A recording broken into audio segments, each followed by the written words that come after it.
嗨，什么是因果轮回啊？因果轮回啊，因果轮回听起来好像很宗教的感觉。这是圆满之声广播电台，今嘛要给大家讲因果，是这样子啊，很像，感觉好很台人，很台很中很古早味的。因果轮回听起来很耳熟，但是到底是什么意思？轮回感觉上就是一直有个事情，然后一直重复，然后没有结束，这样就一次之后，然后又来一次，又来一次。那因果轮回，也就是因变成一个果，然后那个果又变成下一个果的因，这样，那就变成环环相扣。比如说有人撞到我的车子，然后我就很生气。那这个事情我很生气，然后对这个样子、对这个像，我产生了执着，我很生气。生气之后，这个生气啊，因为情绪，我们之前讲过，显化作用最重要就是情绪感觉去吹动，就是那个能量，就是提供它一个能量去帮助显化这样。那我们看到一个情境，然后我们又产生了感觉，然后生气，然后这个生气就会触动，就会吹动下一次的产生的这个显化，所以它会显化下一次我生气的情境又回来。那下一次又遇到，又有人撞到我的车，我又生气了一次，然后结果这个生气又显化了下一次生气的事情，那就一直循环，又变成一个轮回。那因果轮回其实是在这样的一个基础下运作。我们平常讲的因果轮回，感觉上好像是一辈子这样轮回，然后不断在生命里面一世一世啊，一辈子这样。其实这些也全部离不开刚刚说的这个显化的法则。它就是你这一辈子发生了很多事，累积了之后，然后你下一辈子又显化，又发生了一些事情，那又重复来。新时代有一些说法就说我们没有做完的功课，我们下辈子还会来继续做，我们下辈子还会再面对同样的课题。那其实这个就是因果轮回，就是你如果没有从一个现象中解脱出来，然后你就会不断的循环，不断的轮回，直到你从那个现象里面解脱出来，那某一个现象就不见了，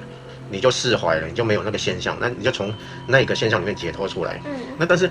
我们人生里面有太多的故事所组合成我们的生命的一个故事，这样太多的现象组合成小故事，小故事组合成大故事，大故事组合成我们的一辈子，就这样组合下去，没完没了。从这么多的东西里面，我们怎么去解脱出来呢？那今天就是来聊聊这个问题。轮回是可以摆脱的吗？当然可以摆脱啊，所有东西都一样。如果这样一直循环的轮回是一个游戏，那既然可以登入游戏，那一定有登出的办法。可以进去，一定可以出来。如何从轮回中解脱出来？如何可以不用再轮回，或者完全能照自己的意识去轮回？这个其实像佛教啊这些宗教里面探讨的一个核心，如何摆脱轮回。这个议题非常大，因为我们整个人生、整个生命就是困在这样的一个循环轮回里面，如何跳出来？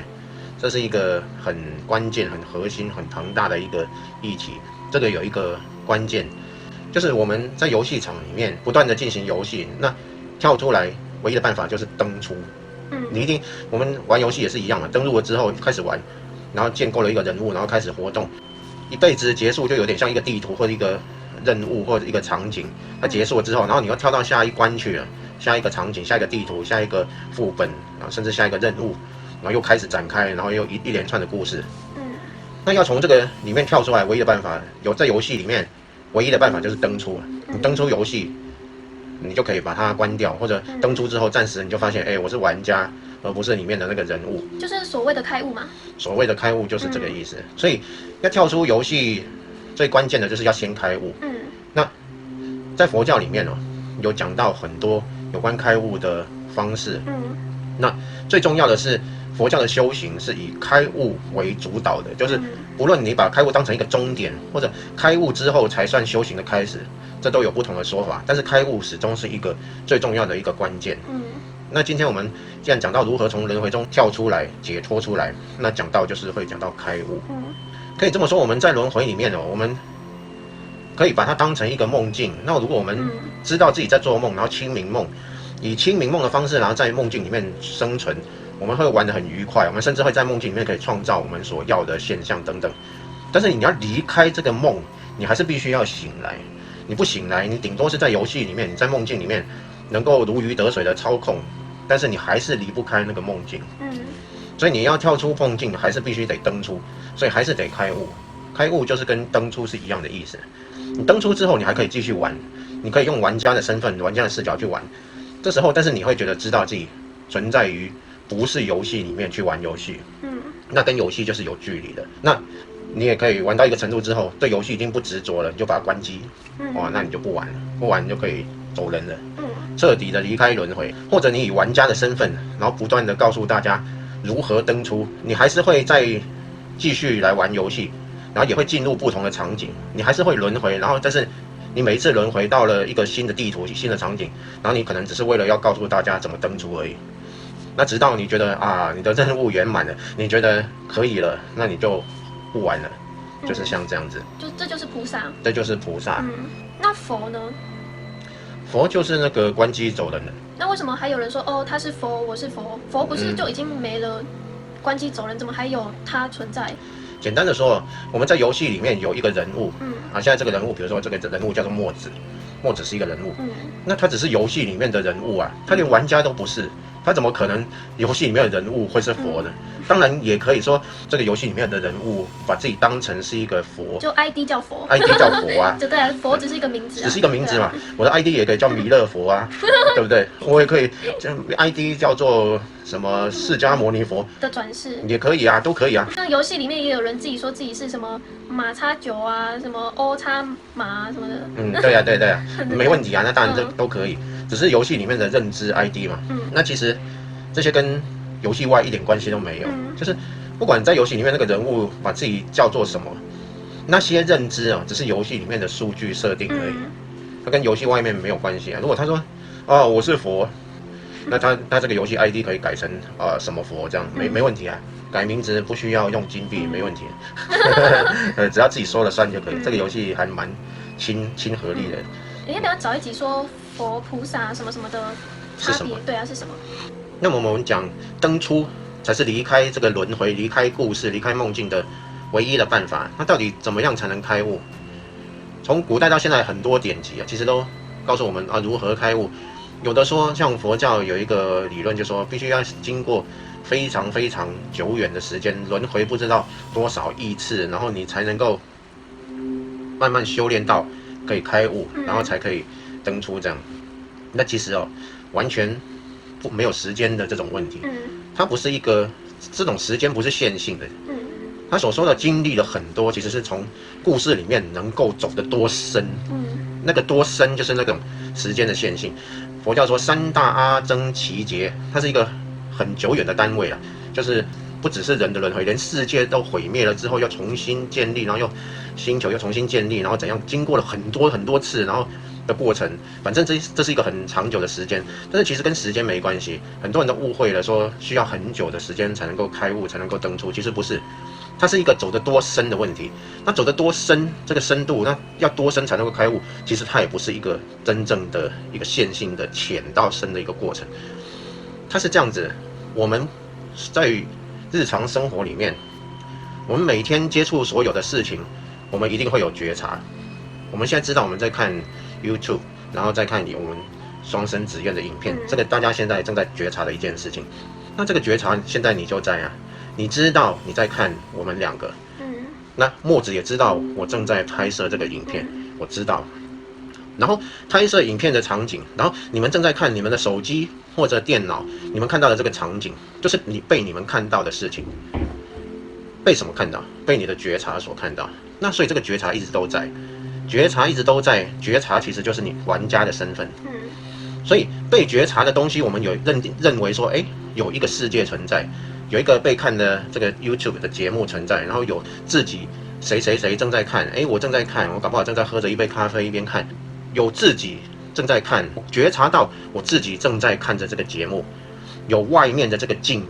这个像、这个样子。然后也有感觉到自己的存在，感觉到肉身，甚至感觉到自我的感觉。那这些所有东西都是被我所觉察到的。我的身体，还有我的感觉，我的想法，这些东西也是被我觉察到的。这些东西，这些数据就是游戏里面的人物，而你正在看着 YouTube 或者手机或者什么，这个场景就是游戏里面的场景。所以有人物。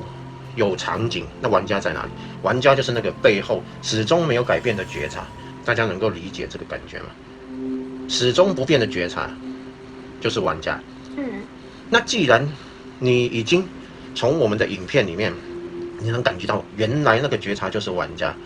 那你已经找到玩家了，你是不是随时可以登出？你为什么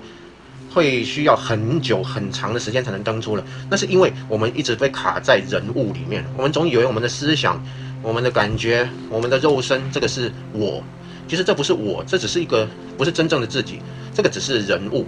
那我们一开始误认为这个人物是真正的我们，所以我们没办法登出，没办法登出到退到玩家的身份。但是现在我们知道说，这一切被我们观察到的其实只是人物。那我们也知道玩家到底是什么，那我只要把我的注意力往后退到玩家的那个角度，这时候我不就登出了吗？那轮回是什么？轮回始终是在人物跟场景里面运作，所以不管它怎么运作，你只要退到玩家，它就在游戏外，它就在轮回外，所以就不受轮回啦。不知道大家听到这样是不是能够感觉到，就算没有跳出来，你也大概能够知道那个是什么感觉。从这个开始哦，你明白了这样的一个道理之后，你就更容易跳出这个轮回，只是你要不要而已，想不想。在佛经里面，在《楞严经》有一部经典叫《楞严经》，里面有一个故事，有一个印度的国王去问佛陀一个问题，好像是问说，生命的本质到底是什么？因为他们站在那个恒河边呢，印度有一条河叫恒河，古老的时候叫做恒河。那他们就站在恒河边，然后看着那个河水正在流动。那佛陀就问他说：“国王啊，你以前小时候能不能看到这条河流？”那国王说：“当然可以啊，我小时候就住在这边，小时候我就能看到这条河流在那边流动。”然后佛陀说：“你现在能不能看到这条河流？”现在当然也可以看到这条河流啊。那这条河流你看到的景象有变化吗？他说有啊，一些树木啊，还有那个河流的结构已经稍微不太一样了，跟我小时候看的不太一样。然后佛陀就说：“河流变了，但是你那个能看到河流的这个观察到河流的这个作用有变过吗？”然后他说：“没有变过啊。”这个故事就是告诉我们说，生命的本质到底是什么？就是那个不变的觉察，永远没有改变的那个觉察，那个就是我们生命的本质。所以既然找到生命的本质，整套轮回的故事我们都可以跳出来，回到那个生命的本质，生命的源头，就是不变的觉察。所以我们从影片一开始第2集就开始谈论说，意识就是整个宇宙的一切，一切都在意识里面，就是这个意识。意识就是我们宇宙的中心，就是我们整个生命的中心。那你退回到意识的本身，那你就退出整个游戏的结构，那你就可以登出，就可以离开轮回。其实这个是很快可以达成的事情，大家现在知道只是一个概念，但是它其实是一个很容易达成的一个事情。那现在要来谈到底如何登出。之前我们有一个影片是说引导开悟的一个影片，那个影片我们是用比较浅的方式，先介绍生命为什么不是我们看到的这些现象，然后去引导你如何跳出那个游戏。那在那个影片里面，我会处在比较接近我的本体的状态下来做引导。那其实大家不一定要看这个影片才能够登出，看这个影片是一个方便。那之后也会有更深层的引导，但是其实重点它是在哪里？重点就是那个意识的本身。那要离开整个游戏，退回到意识本身的重点是在于说，我们必须暂停对整个游戏的运作。也就是我正在看一个电影，然后看到尿急了，然后我要去尿尿，我就按下暂停键，这时候电影就停了，停格，像这样，停格了之后，那我就去尿尿嘛，那我这时候我就不会沉迷在这个电影里面，因为按了暂停键。那所以整个我们要跳出来要登出的关键就在于暂停，如何暂停？暂停键给它按下去。常常按暂停键，然后你常常去按暂停键，然后暂停时间越长就越容易登出，然后你越常去按这个暂停键，然后也越容易登出。所以你要做的事情就常常去按暂停键，然后暂停的时间你没办法控制那个暂停时间长或短，但是你尽量让自己能够保持暂停的时间能够比较久。不用刻意去把暂停的时间拉长，因为当你去想说要刻意去把时间拉长，然后一直想着这个事情的时候，其实你那时候就进入了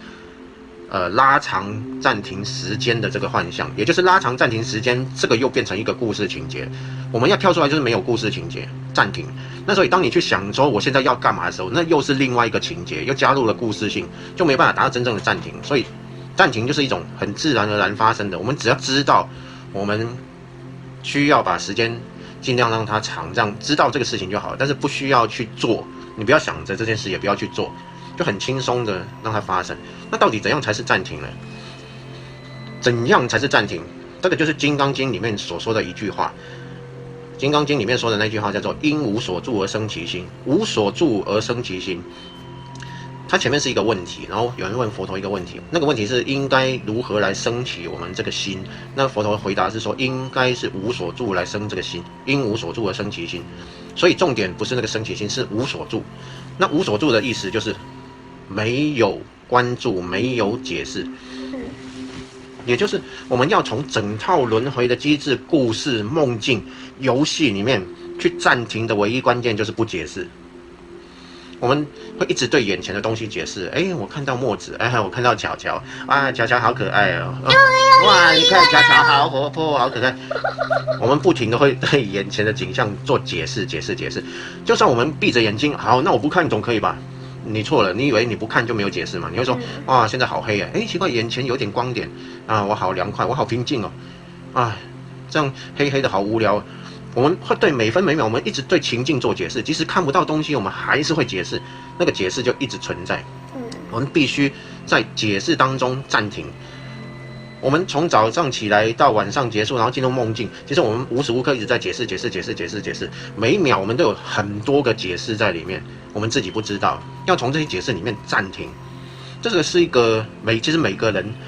要如何去暂停这件事，你只要知道就好，然后你自己去摸索。你自己去抓到你能够暂停的那个机制，其实每个人是不一样的。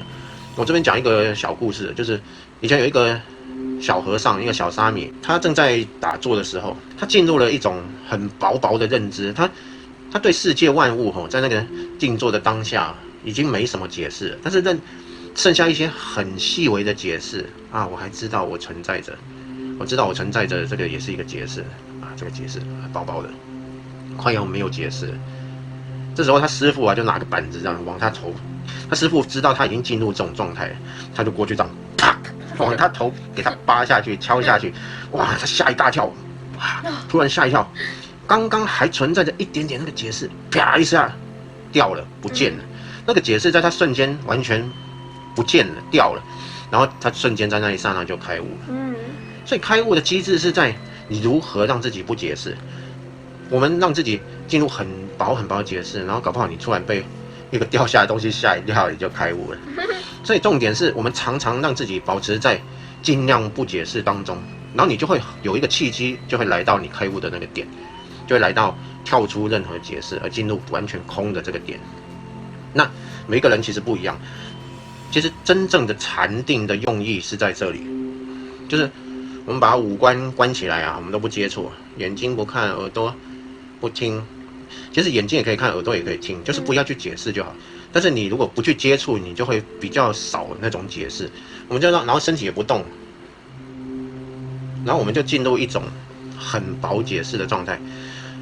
禅定或者打坐，为什么不能够很容易开悟的原因，其实它已经是很接近了，但是我们还是会闭着眼睛，还是会一直解释。哇，我现在看到光了，好亮啊！哇，我看到什么影像？我觉得好舒服，我的意识进入另外一种状态。其实你如果真的要跳出游戏，那些境界啊，那些感觉啊，全部都在丢。所以在静坐的时候，我们不能去理会那些境界，不管看到什么，感受到什么，有觉察到什么，一切都不理它。我们要回到那个觉察，而跳出那个所觉察的东西嘛。所以我们不管所觉察到的是什么，我们都不要去解释它，一解释就产生了故事性，产生了情节，产生故事性，也就是我们看着一切的发生而不去解释它，我们觉察所觉察